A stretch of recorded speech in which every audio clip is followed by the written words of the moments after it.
कैसा है और कहां रहता है, जिसकी कथा हम सुन रहे हैं, और वो इस कथा में कैसे समाया, किस रूप में समाया, प्रभु ये हम सब जानना चाहते हैं। कौन? ये प्रश्न किसका है? 88,000 महात्मा नैमिषारण्य में जब बैठे हैं तो सूत जी महाराज से ये प्रश्न किया, आप हमें जब ये जो कथा सुना रहे हो, जिस भगवान की कथा सुना रहे हो, ये कथा किसकी है और इस कथा को सुनने से मिलता क्या है, और जो जिसकी हम ये कथा गा रहे हैं, ये कथा गाने वाले प्रभु रहते कहां हैं और इनका काम क्या है, क्या काम है इनका। तो पहला श्लोक है, बड़ा सरल है, हम सबको याद है। पहला श्लोक भागवत जी का है, सच्चिदानंद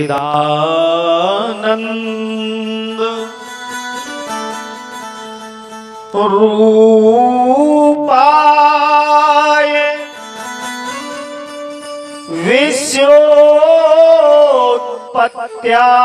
विश्वोत्पत्त्यादि हेतवे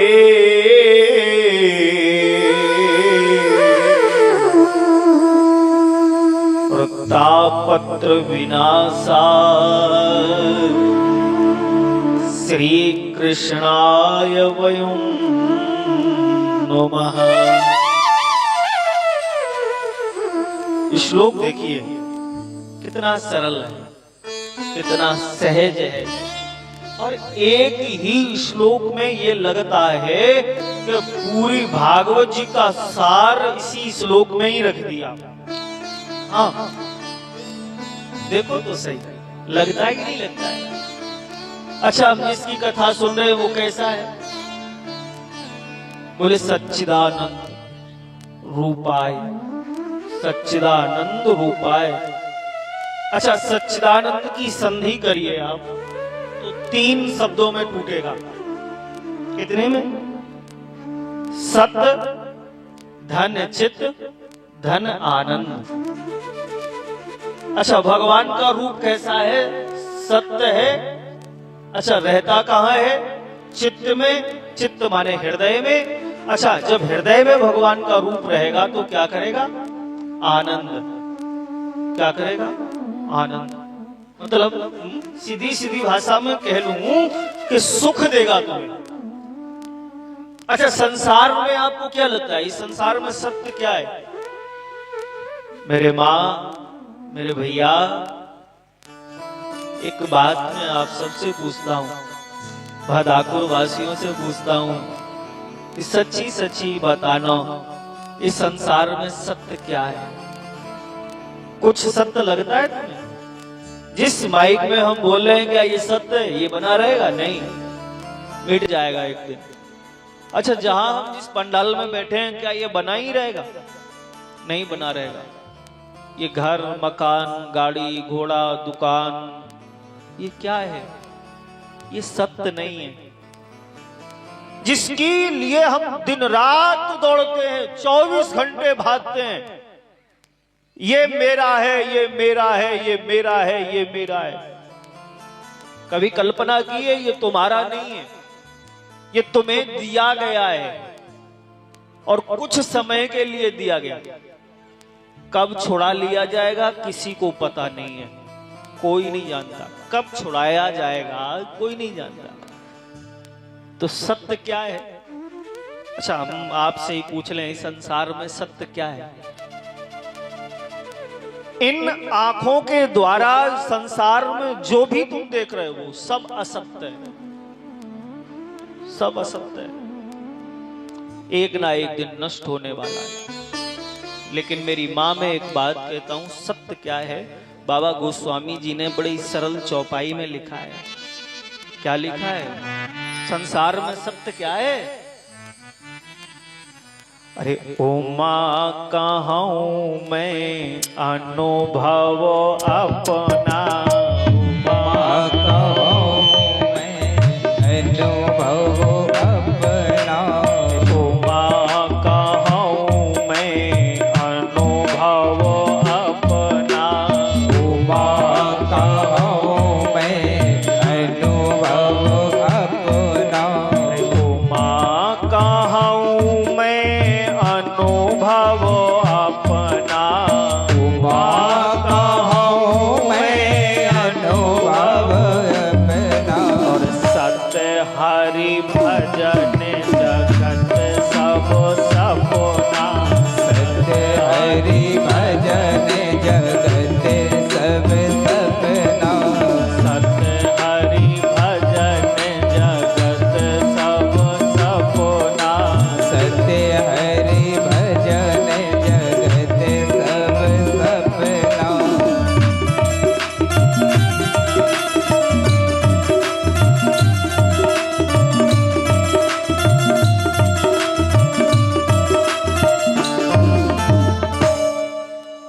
उमा कहूँ मैं और अनुभव अपना, सत्य हरि भजन जगत सब सपना। मेरे माई बाप याद रख लेना, इस संसार में सिर्फ भगवान का नाम ही सत्य है, इसके बाद कुछ भी सत्य नहीं है। और अगर आपने ये सत्य अपने हृदय में बिठा लिया तो आनंद ही आनंद हो जाएगा। तो भगवान का रूप कैसा है? सत धन चित धन आनंद सच्चिदानंद रूपाय, ये भगवान का रूप है। अच्छा, ये भगवान का रूप है तो भगवान को पत्यादि हेतवे, अच्छा भगवान का काम क्या है? विश्योत्पत्त्यादि हेतवे, सृष्टि का जन्म देना। क्या करना? पैदा करना, पैदा करने के बाद खिलाना, खेलना खिलाना, उनके साथ रहना, पालन पोषण करना और बाद में अपने आप में ही समाहित कर लेना, समाप्त कर देना। जन्म देना, पालना और पालने के बाद उसे अपने आप में ही समाहित कर लेना। विश्योत्पत्त्यादि हेतवे, ये भगवान का काम है। संसार में कोई किसी का कुछ नहीं कर सकता, सिर्फ भगवान कर सकते हैं। भगवान के अलावा कोई नहीं। और मनुष्य कुछ भी चाहे, बड़े बड़े अहंकार में लोग आके कहने लगते हैं कि हम ये ऐसा हमने कर लिया, ये हम कर लिए, ये हमारा किया हुआ है। बहुत से लोग हैं 100 में 99.99 मैं कह सकता हूं इस संसार में ऐसे लोग हैं, अगर बन जाए बात तो बोले हमने बनाई और बिगड़ जाए बात तो बोले भगवान ने बिगाड़ी। हाँ, ऐसे लोग होते हैं। मैं एक बात कहना चाहता हूं, बगैर भगवान की इच्छा के पत्ता भी नहीं हिल सकता। अच्छा, इस संसार में दोष कितने हैं? दोष कितने हैं? कल्पना करिए आप। दोष देखिए, जब राम जी बन चले गए, राम जी बन गए तो वन में पीछे से भैया भरत और सभी लोग मनाने गए। जब मनाने गए तो भरत जी ने एक प्रश्न किया। क्या प्रश्न किया? अपने गुरु वशिष्ठ जी से प्रश्न किया। गुरुजी हमें ये बताओ, तुम तो ज्योतिषाचार्य थे, त्रिकालज्ञ थे, तुम सब कुछ जानते थे, तो तुमने मुझे ये पहले क्यों नहीं बताया कि तुम्हारा भैया बन जाएगा, तुम्हारे पिता का मरण होगा और तुम्हारे घर में ऐसा ऐसा तांडव मचेगा? बताना चाहिए था पहले। तो वशिष्ठ जैसा ज्ञानी महापुरुष, त्रिकालज्ञ, ज्योतिषाचार्य, हाँ आज भी हम लोग अगर ज्योतिष देखते हैं तो वशिष्ठ की जो किताब आती है उसी से ही ज्योतिष सीख के हम लोग आज ज्योतिषाचार्य बने। उन वशिष्ठ जी को भी एक दोहा कहना पड़ा भरत के सामने। क्या कहना पड़ा? भरत, इस संसार में सब कुछ मनुष्य के हाथ में है, लेकिन ये 6 चीजें मनुष्य को भगवान ने नहीं दी हैं। क्या नहीं दिया? ये 6 चीजें नहीं दी हमें। वो कौन सी 6? सुनाहू भरत भाभी प्रबल और बिलख कहू मुनिना। और गिन लेना। और हान लाभ जीवन मरण जस अपयस विधिहान। ये 6 चीजें नहीं दी। निमित्त कोई बन सकता है, कारण कोई बन सकता है, कारण हम बन गए, हाँ निमित्त हम बन जाएंगे, लेकिन देने वाला तो वही है, ऊपर वाला है। जब तुम्हारा ग्रह नक्षत्र संयोग जैसे ही तुम्हारे बराबर पर आए और उसी समय वैसा ही फल तुमको मिल जाएगा। तो हमारा इसमें कुछ नहीं है, हम कुछ नहीं कर सकते। हमारा कोई किसी प्रकार का मनुष्य का कहीं पर भी कोई भी हस्तक्षेप नहीं है। और इन 6 के अलावा 7वां विचार करके ऐसा बताइए आप जो तुम्हारे हाथ में हो। बोलो कुछ है तुम्हारे हाथ में? तो कुछ भी नहीं है। तो फिर काहे का गुमान, फिर काहे का घमंड? हम कुछ नहीं है, जो भी है सब परमात्मा है। हनुमान जी हैं, बाबा हैं, भगवान ही करते हैं। अच्छा बुरा जो भी जैसा हमारे प्रारब्ध में है, कर्म का फलीबोध है, वो हमको वैसा ही मिलता है, वैसा ही मिलता है। तो भगवान का काम है जन्म देना, पालना और बाद में अपने आप में ही समाहित कर लेना, ये काम। अच्छा, लेकिन जो भगवान की शरण में रहता है, अब देखिए जो आधी अर्धाली है श्लोक की, उसमें कितना बड़ा आंसर है। बोले जो भगवान की शरण में रहता है तो बोले तापत्रे विनाशाय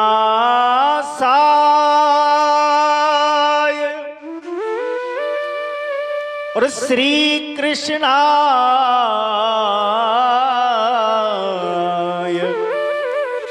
वयम् नुमः। ऐसे भगवान को जब हम सब ध्यान करते हैं तो तीनों प्रकार के ताप नष्ट हो जाते हैं। तापत्र विनाशाय। अच्छा, ताप कौन कौन से हैं? 3 ताप हैं, दैहिक, दैविक और भौतिक। ये 3 ताप हैं। अच्छा, संसार में एक बात याद रख लेना, कोई भी व्यक्ति मरेगा तो वो इन 3 तापों में से कोई ना कोई एक ताप लेकर ही मरता है। आपने कभी जब अल्प मृत्यु लोग मरते हैं कि गाड़ी से जा रहे थे ऐसा हो गया, घर में आए फांसी लगा ली ऐसा हो गया, घर में आए टिकियां खा ली ऐसा हो गया, आग लगा ली ऐसा कर लिया, ये क्या है? ये तीनों ताप में से किसी ना किसी एक ताप का प्रभाव है हमारे जीवन में। दैहिक ताप किसे कहते हैं? दैहिक ताप ये है कि महाराज हम क्या बताएं, अभी 2 महीने पहले एक मुंह में छाला सा हुआ था और पता नहीं महाराज देखते देखते इतना बड़ा रूप ले लिया, चले गए साहब। ये दैहिक ताप है। अच्छा, भौतिक ताप क्या है? भौतिक ताप है कि हम महाराज बड़े अच्छे से जा रहे थे, हम तो अपनी साइड पे थे, लेकिन उधर से एक चला आया और उसने हमको मार दिया और वो वहां से चले गए।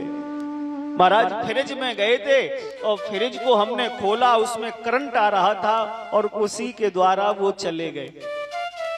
बोले कूलर छूने गए, बंद करने गए थे, करंट लग गया, चले गए। ये भौतिक ताप है। अच्छा, दैवीय ताप क्या है? दैवीय ताप ये है, बोले खेत पर गए, बिजली तड़की और बिजली गिरी और वो चले गए। बोले जमुना जी के पुल पे जा रहे थे और पुल ठसक गया और नीचे गिर गए, चले गए। केदारनाथ में गए, एकदम बाढ़ आ गई, बह गए, पता ही नहीं चला, ढूंढ ही नहीं पाए। हाँ, ये है दैवीय ताप। ये संसार में कोई भी प्राणी अगर जब मरता है तो इन तीन में से कोई ना कोई एक ताप ही कारण बनता है। और भगवान कहते हैं अगर इन तीनों तापों से बचना है तो क्या करना पड़ेगा? बाबा गोस्वामी जी ने उत्तरकांड में एक चौपाई लिखी है। क्या चौपाई लिखी है? अरे दैहिक दैविक भौतिक तापा, दैहिक दैविक भौतिक तापा, दैहिक दैविक भौतिक तापा, दैहिक दैविक भौतिक तापा। अरे राम राज नहीं काहुई व्यापा, राम राज नहीं काहुई व्यापा, राम राज नहीं काहुई व्यापा।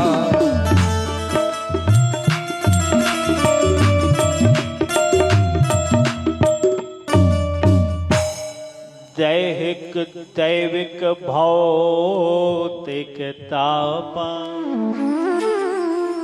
और राम राज्य नहीं काहुई व्यापा।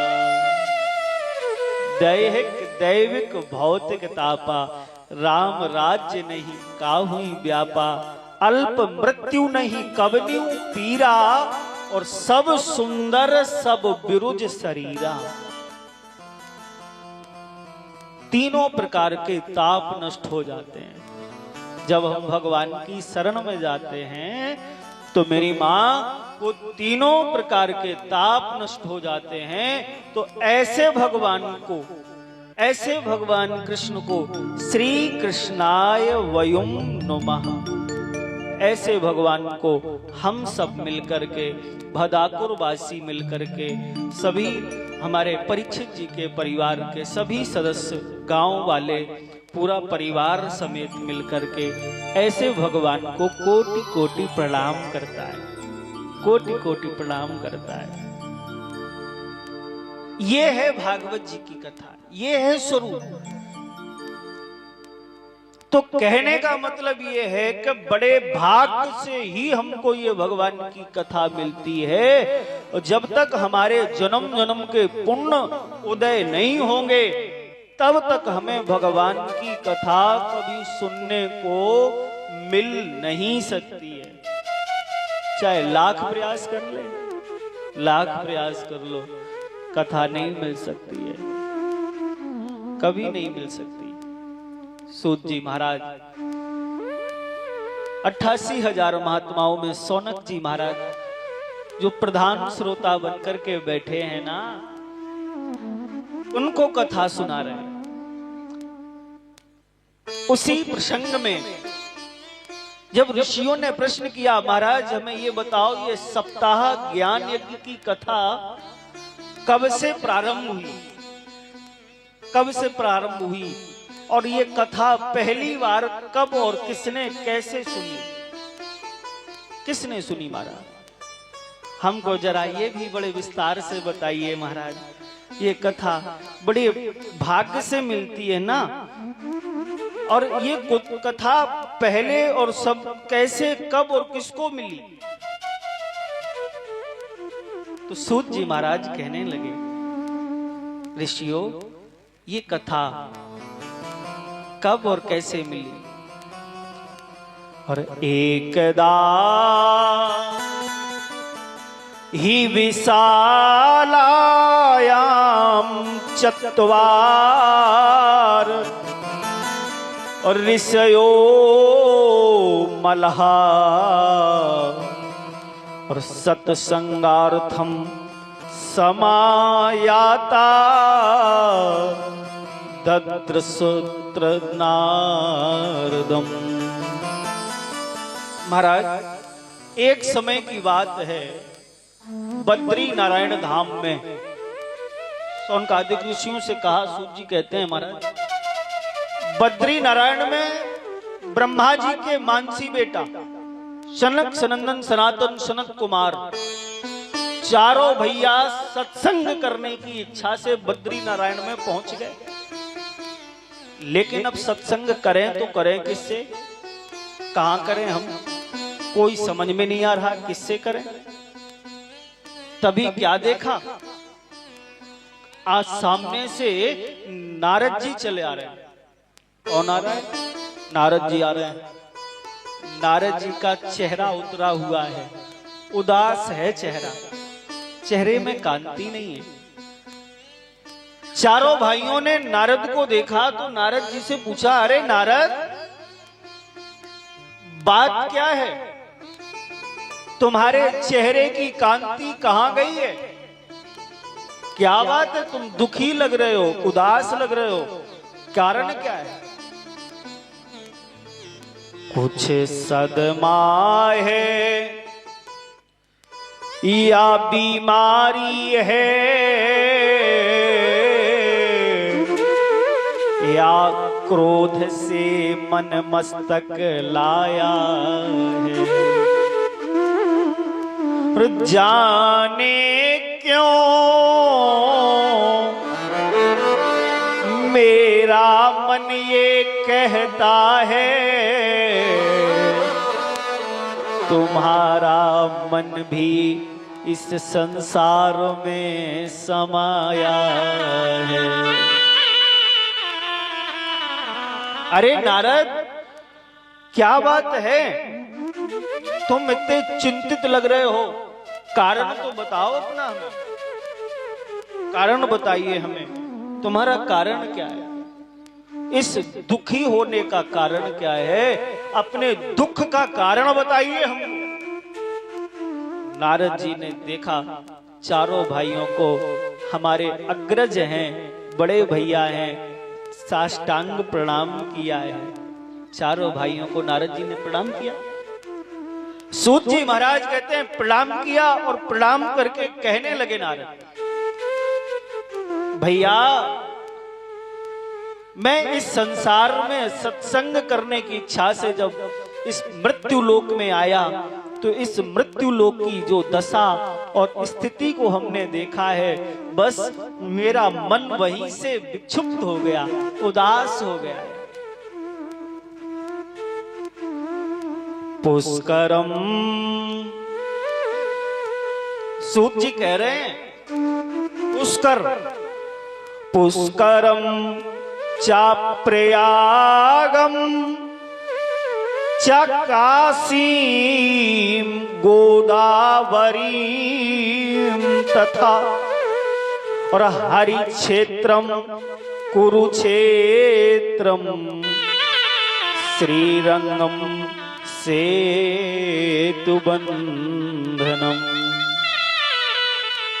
एवमादिषु तीर्थेषु भ्रममाण इतस्ततः।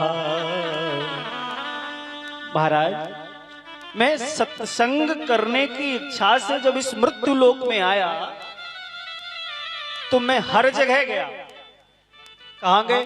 बोले मैं पुष्कर गया, प्रयागराज गया और काशी में गया, गोदावरी गए, हरि क्षेत्र में गए, कुरुक्षेत्र में गए, सेतु बंधु रामेश्वरम में गए, सारे तीर्थ हमने घूम लिए, सारे तीर्थ घूम लिए, लेकिन महाराज हमको कहीं शांति नहीं मिली। इस पृथ्वी पर हर जगह हाहाकार मचा हुआ था। कैसा हाल? और तपसी धनवंत दरिद्र ग्रही और कलिकात न जात कही। महाराज, मैंने इस मृत्यु लोक का जब हाल देखा तो मेरा दिल क्षिप्त हो गया। क्या हाल देखा महाराज? और कन्या विक्रयणो लोभा दंपति नाम चाकल्कनम। क्या देखा? बेटियां बेची जा रही हैं। नारद जी ने क्या कहा? महाराज, इस कलयुग में बेटियां बेची जाने लगी इस मृत्युलोक में। दहेज के लोभी लोग बढ़ गए। हाँ, बोले 5 लाख नहीं 7 लाख चाहिए, 10 लाख नहीं 15 लाख चाहिए। पैदा करने की स्थितियां बिगड़ गई, बच्चों के पैदा करने के संस्कार बिगड़ गए। कब कैसे बच्चे पैदा करने चाहिए, बच्चों को क्या संस्कार देने चाहिए, सब बदल गया महाराज। मंदिरों में गया तो मैंने देखा वहां बड़ी बड़ी मूर्तियां रखी हैं और उनके आगे बड़े बड़े दान पात्र लगे हैं। लाखों का चढ़ावा आ रहा है। सब मंदिर के लोग, ये गाड़ी किसकी खड़ी है? बोले सन्यासी जी की है। नाम सन्यासी है, लेकिन गाड़ियां 20-20 बड़े बड़े आश्रम बना लिए। बोले ये बच्चे किनके हैं? बोले ब्रह्मचारी जी के। नाम ब्रह्मचारी है, बच्चे तमाम घूम रहे हैं। महाराज, ये इतना बड़ा आश्रम किसका है? बोले ये बैरागी जी का है। आहा, ये स्थिति को देखा संसार में। नारद जी ने कहा, महाराज, अब हम मृत्यु लोक में देख के आए, अच्छे संत अब रहे नहीं हैं जिनसे हम सत्संग कर सकते। क्यों? बोले अब तो बस वैसे लोग हो गए, बड़े बड़े बाल कर लिए, पीले कपड़े, हरे कपड़े, लाल कपड़े पहन लिए, खूब सारी मालाएं डाल ली, बड़े बड़े त्रिपुंड लगा लिए, बड़ी बड़ी दाढ़ी कर ली और बस समाज में लगे घूमने। हाँ, बाबा गोस्वामी जी भी लिखते हैं कैसे संत हो गए। अरे जाके नख अरु जटा विशाला,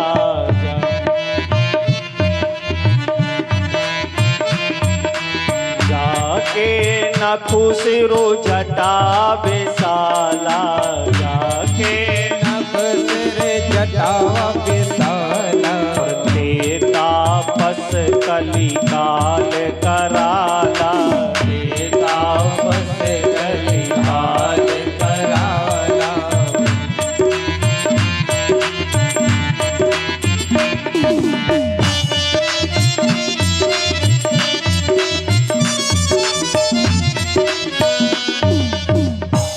जाके नख अरुसरी जटा विशाला, ते तापस कली काल कराला। ऐसे ऐसे लोग तपस्वी साधु बन गए। बड़ी स्थिति खराब थी महाराज, लेकिन फिर मेरे मन में विचार आया कि लाओ, जहां भगवान कृष्ण का अवतार हुआ था, मैं उस वृंदावन की नगरी में भी जाऊं। एव पश्यन् कलेर दोषान और पर्यटन वमीनी महम और यमुनाम तटमापन्यो यत्र लीला हरिर्भू। नारद जी ने कहा, भाइयों, जब मैंने इस पूरे पृथ्वी पर घूमने के बाद जब मेरा मन कहीं नहीं लगा तो मैं वृंदावन पहुंच गया। जब वृंदावन पहुंचा, यमुना के किनारे किनारे में चल रहा था तो मैंने एक जगह देखा, क्या बोले, कुछ भीड़ लगी हुई है, कुछ माताएं इकट्ठी हैं। नारद जी ने देखा कि ये माताएं इकट्ठी क्यों हैं, तो जाके उन माताओं के बीच में खड़े होकर के जब देखा तो एक जवान स्त्री जमीन पर पंथी मार के बैठी हुई है और दो बूढ़े जर्जर अवस्था के व्यक्ति उसके दोनों जंघों पर सर रखे लेटे हैं, सर रखे लेटे हैं। युवती रो रही है, युवती रो रही है। नारद जी ने देखा कि ये क्या स्थिति है, एक जवान स्त्री।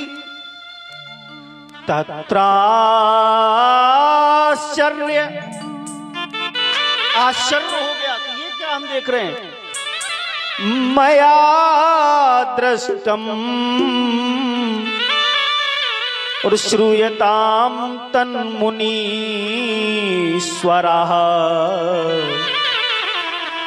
और एका तू तरुणी तत्र निषण्णा खिन्न मानसः। क्या करें? अब जब ये देखा कि जवान स्त्री दो बुजुर्ग व्यक्तियों को जंघे पर सर रख के रो रही है और उनकी सांसें चल रही हैं, कब उनकी देह छूट जाए ये पता नहीं है। अब नारद जी ने कहा, भैया हमने क्या किया? तो नारद जी ने पहले विचार किया कि लाओ हम पूछ लें कि क्या दिक्कत है भाई, क्या दिक्कत है। फिर विचार आया कि हम जबरदस्ती क्यों पूछें भाई, कोई आदमी अपनी समस्या बताए ना। और कुछ लोग ऐसे होते हैं कि वो अपनी समस्या नहीं बताना चाहते, लेकिन कुछ लोग जबरदस्ती पूछना चाहते। तो नारद जी ने कहा हम जबरदस्ती पूछेंगे, पता नहीं उधर से क्या उत्तर आए। नारद जी ने कहा छोड़ो, ये संसार है, ये दुनिया है और इस दुनिया के चक्कर में हमें नहीं पड़ना है, लाओ हम चलते हैं। वापस होने लगे। तब जैसे ही वापस हुए तो उस स्त्री ने जैसे ही देखा आवाज लगा दी, ए नारद जी, ए साधु, भो भो साधो क्षणम तिष्ठ मंचिंतामपि नाशय दर्शनम तव लोकस्य सर्वथा धर्म परम। ए साधु, भो भो साधु क्षणम तिष्ठ। ए साधु रुकिए ना, रुको ना। आप ही मेरा साथ छोड़ दोगे तो इस संसार में मेरा हाथ कौन पकड़ेगा?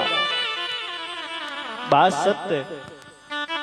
इस संसार में संत की महिमा का वर्णन ही अलग है।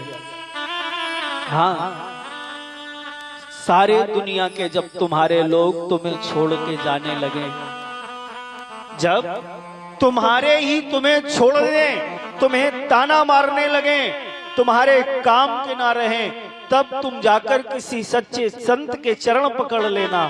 साहब निश्चित है कि वो तुम्हें इस भाव से पार लगा देगा, तुम्हारे जीवन की सारी समस्याओं से तुम्हें पार लगा देगा। साहब पार लगा देगा।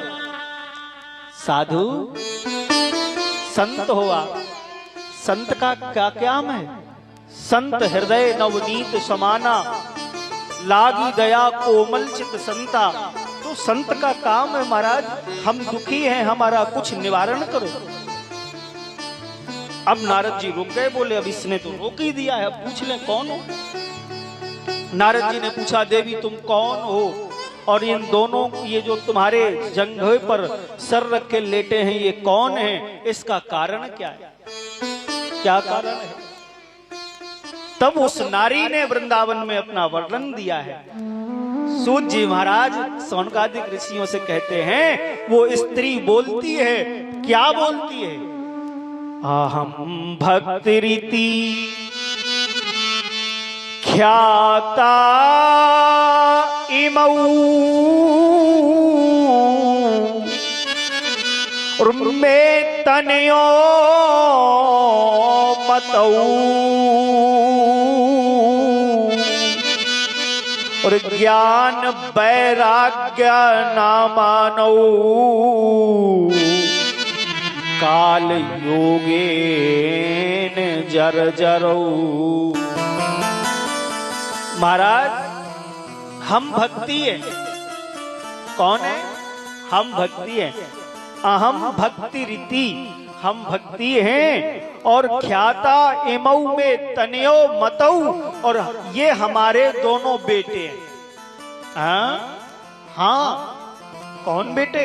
बोले ज्ञान और वैराग्य, ये हमारे दो बेटे हैं। और इस कलिकाल में हम तीनों हर जगह घूमते रहे, हम लोगों की बड़ी दुर्गति हो गई है, बड़ी स्थिति खराब है। लेकिन जब वृंदावन में आए तो हम तो जवान हो गई, क्योंकि वृंदावन में आज भी भक्ति का वास है। तो उस भक्ति के प्रभाव से हम तो जवान हो गई, लेकिन ज्ञान और वैराग्य की आज कमी है वृंदावन में। इसलिए ये दोनों हमारे बेटे आज भी जर्जर अवस्था में पड़े हैं। महाराज हमारे इन दोनों बच्चों को जवान कर दो। ये बात सत्य है, याद कर लेना, मेरी बात को गांठ बांध लेना। मैं बहुत बड़ी बात कह रहा हूं। परमात्मा को पाने के मार्ग कितने हैं भदाकुर वासियों? बोलिए आप। बड़े बड़े ज्ञानी प्रतिवर्ष कथाएं सुनते हैं अपन, हम लोग खूब कथाएं सुनते हैं। 3 साधन है भगवान के धाम जाने के। कौन कौन से? ज्ञान, वैराग्य और भक्ति। लेकिन याद रख लेना, अगर तुम में ज्ञान बहुत है, तुम भगवान के घर कभी नहीं जा सकते, नहीं जा सकते। मैं कह रहा हूं और प्रमाणित से कह रहा हूं, अभी देख लेना, प्रमाण देता हूं।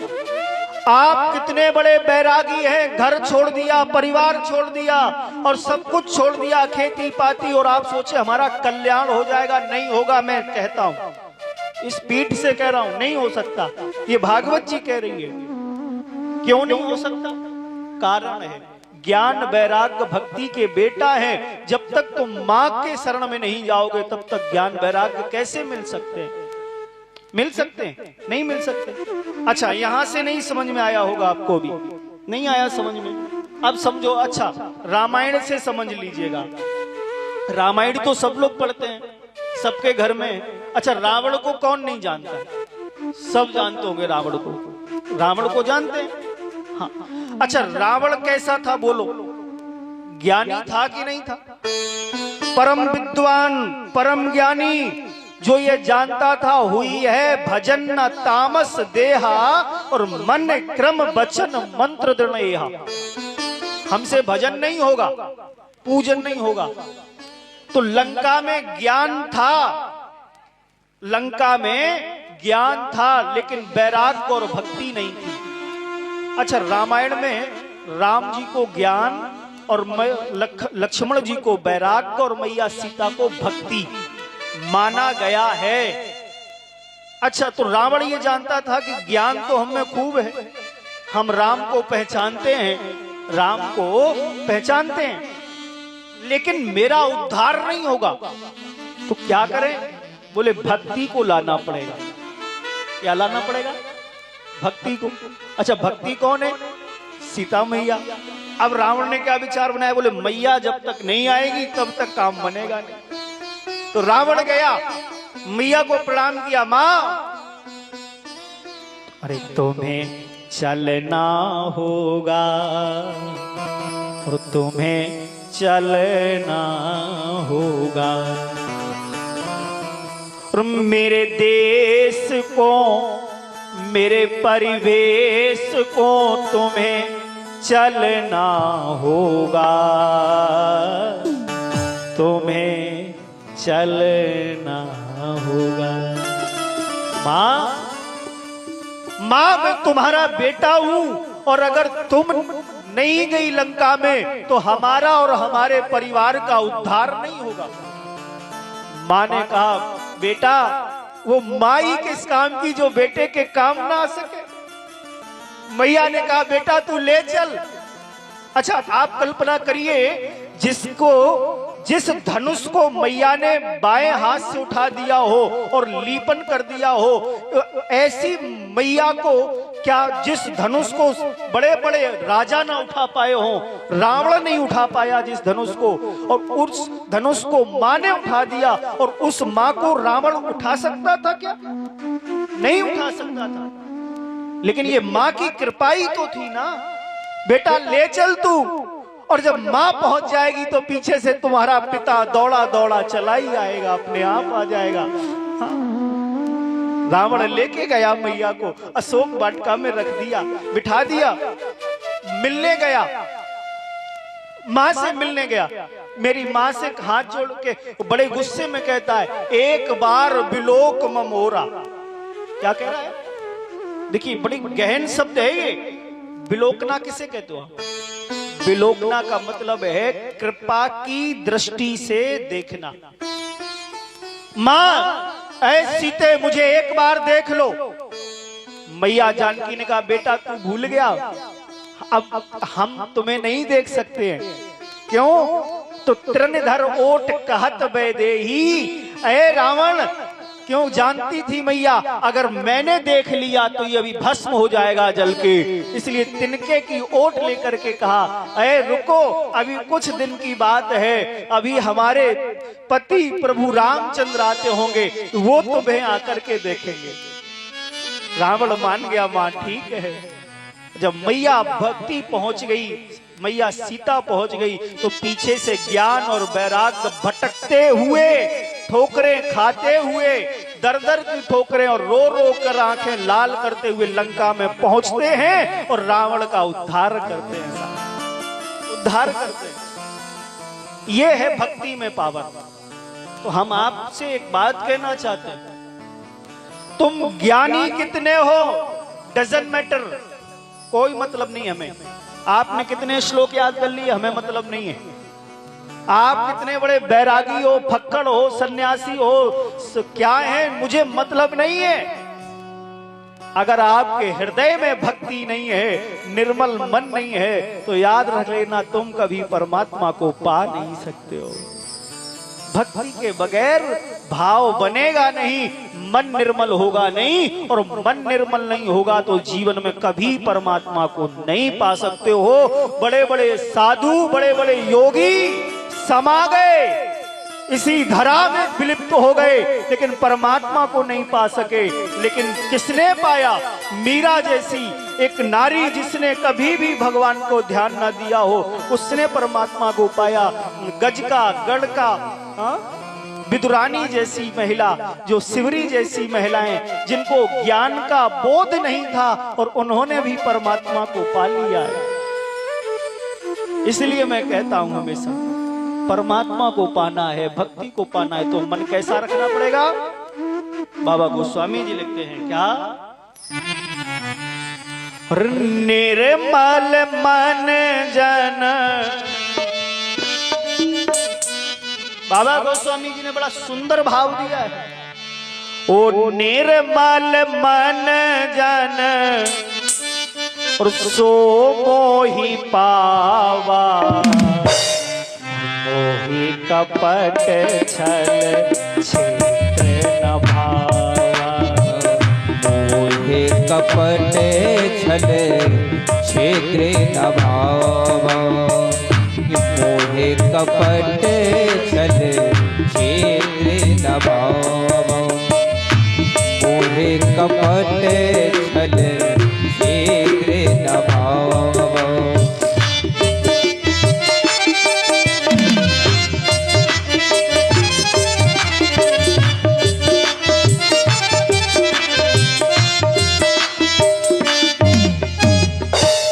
निर्मल मन जन सो मोहि पावा, मोह कपट छल छिद्र न भावा।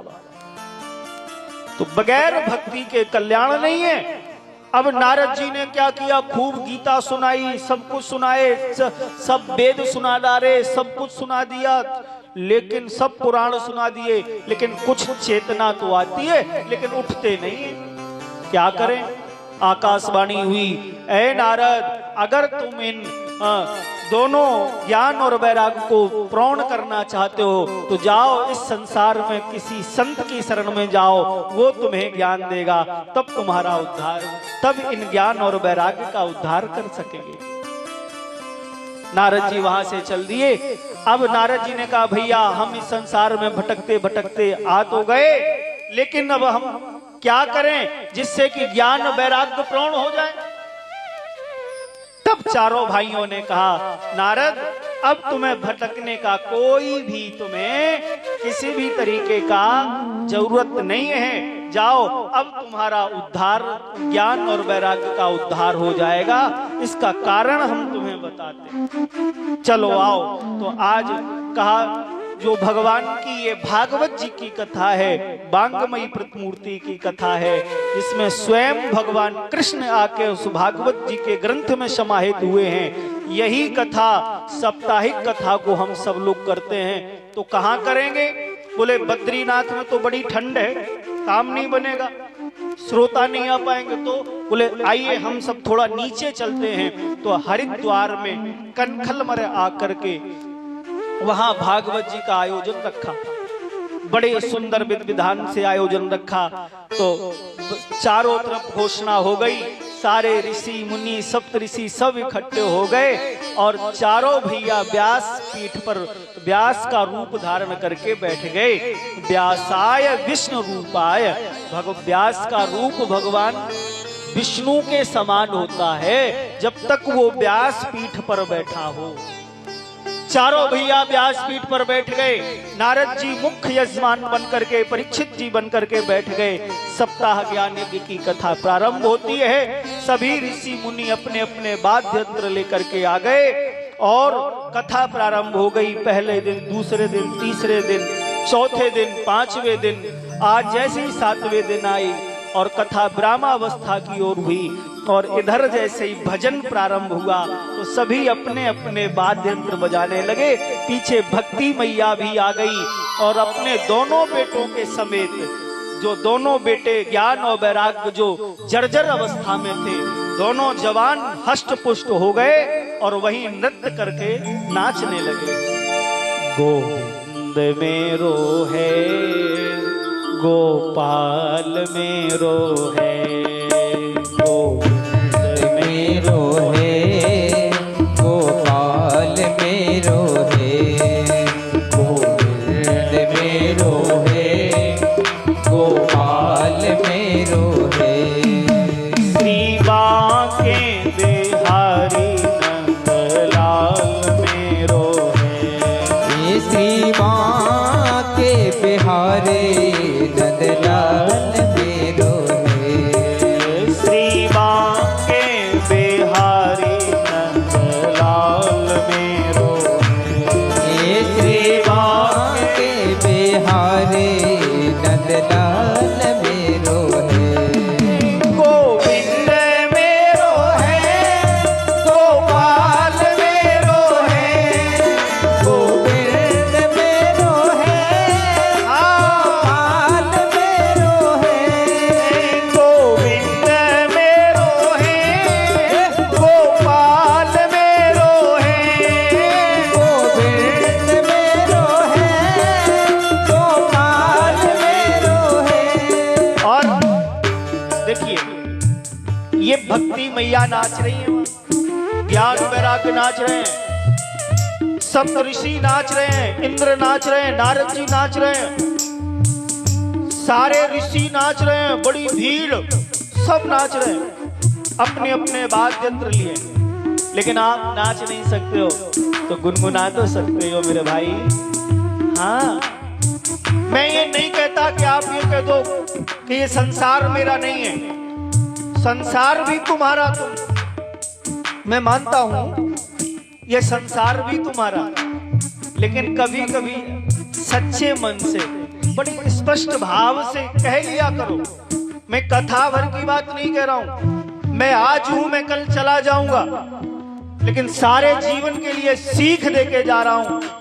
याद रख लेना, इस संसार के लोग जहां तक तुम्हारे साथ रह के तुम्हें हमेशा के लिए छोड़ देंगे, मेरी इस बात को गांठ बांध लेना, वहीं से जब ये संसार के छोड़ेंगे, वहीं से मेरा ये गोविंद तुम्हें उठा कर ले जाएगा, फिर तुम्हें वापस नहीं भेजेगा, कभी नहीं भेजेगा। इसलिए कभी कभी, रोज नहीं, जब मन किया करे, जब दिल करे, तब सच्चे भाव से कह लो प्रभु गोविंद मेरो है, गोपाल मेरो है, गोविंद मेरो है, गोपाल मेरो है। श्री बांके बिहारी नंदलाल मेरो है, श्री बांके बिहारी नंदलाल मेरो है। गैयों का चरैया गोपाल मेरो, वो गैयों का चरैया नंदलाल मेरो है। गोविंद मेरो है, गोपाल मेरो है, गोविंद मेरो है, गोपाल मेरो है। गोविंद मेरो है, गोपाल मेरो है, गोविंद मेरो है, गोपाल मेरो है। श्री राधा रमण नंदलाल मेरो है, श्री राधा रमण नंदलाल मेरो है। श्री राधा रमण नंदलाल मेरो है। श्री राधा रमण नंदलाल मेरो है। हाँ, गोविंद मेरो है, गोपाल मेरो है, गोविंद मेरो है, गोपाल मेरो है। गोविंद मेरो है, गोपाल मेरो है, गोविंद मेरो है, गोपाल मेरो है। गोपाल मेरो है।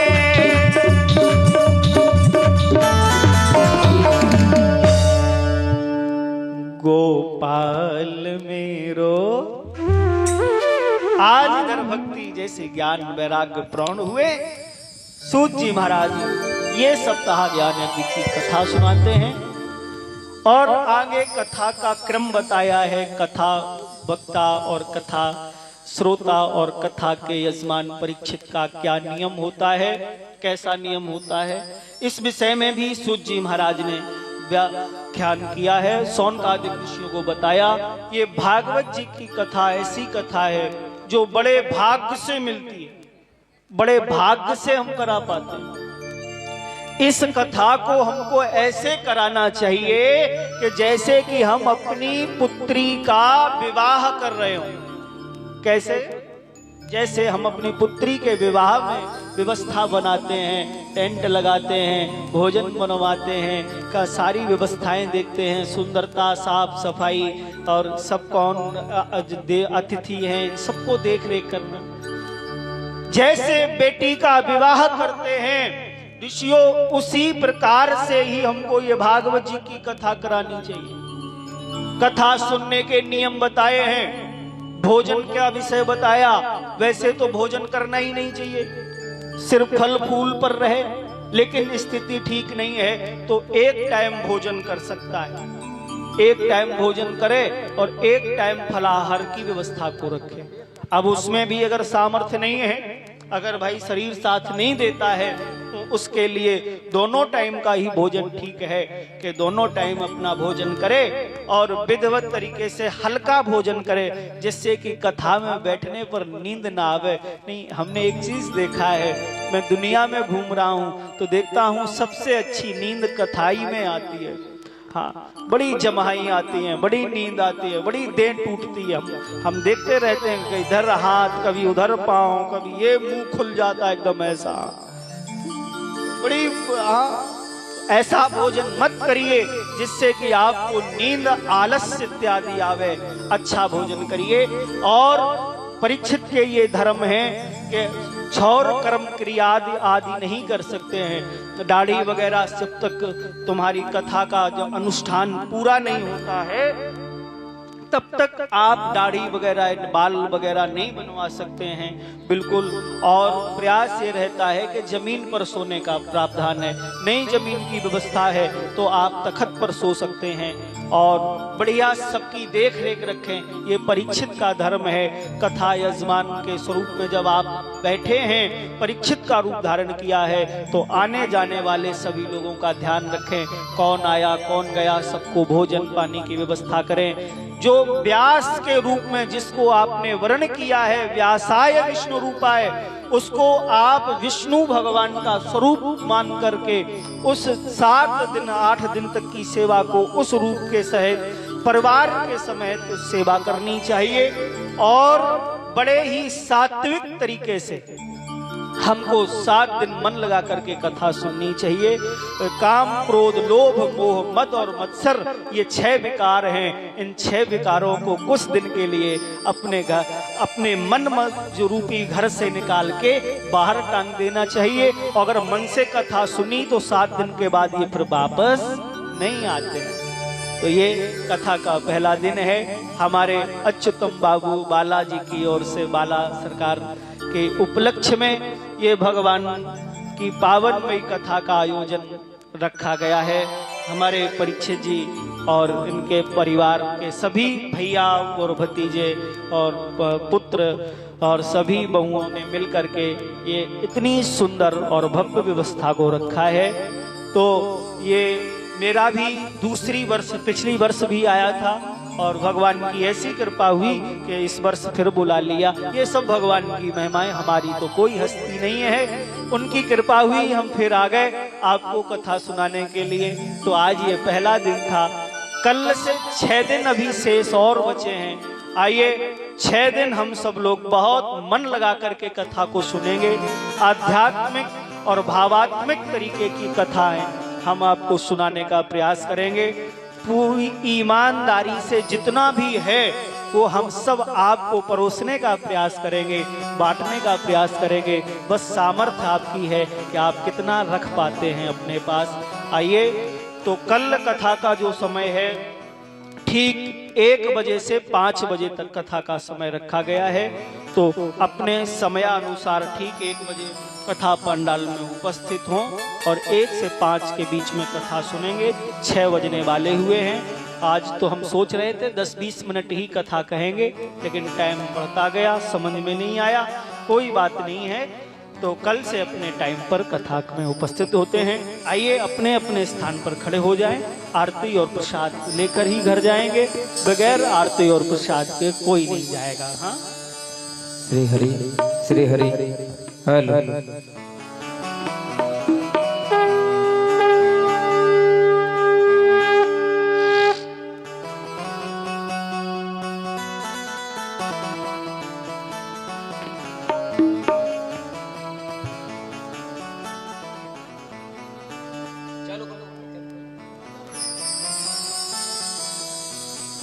हरि ओम चंद्रमा मनसो जगजो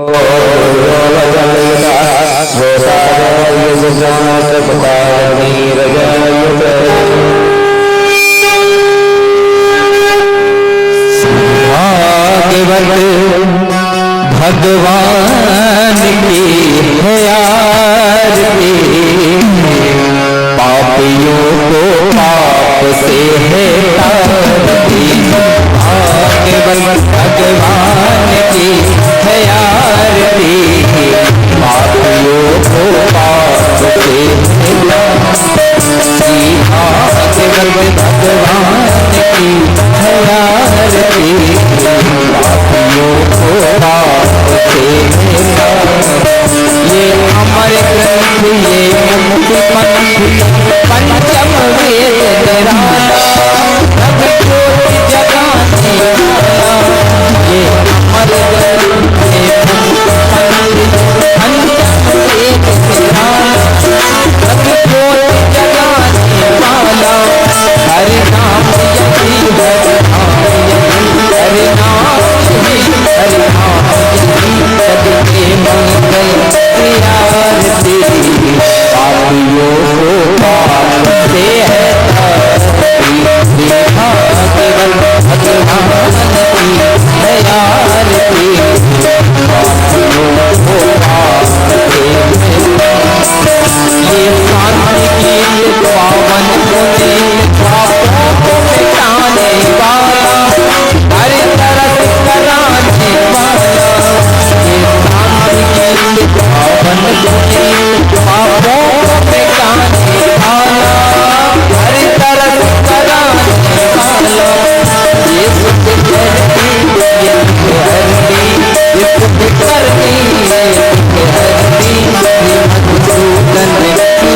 शीतले माता शीतले जगद्गुदा शीतले जगद्गुदा शीतलाय नमो नमः रियो प्रतिबंधन प्रतिबंधन प्रतिबंधन हम कर रहे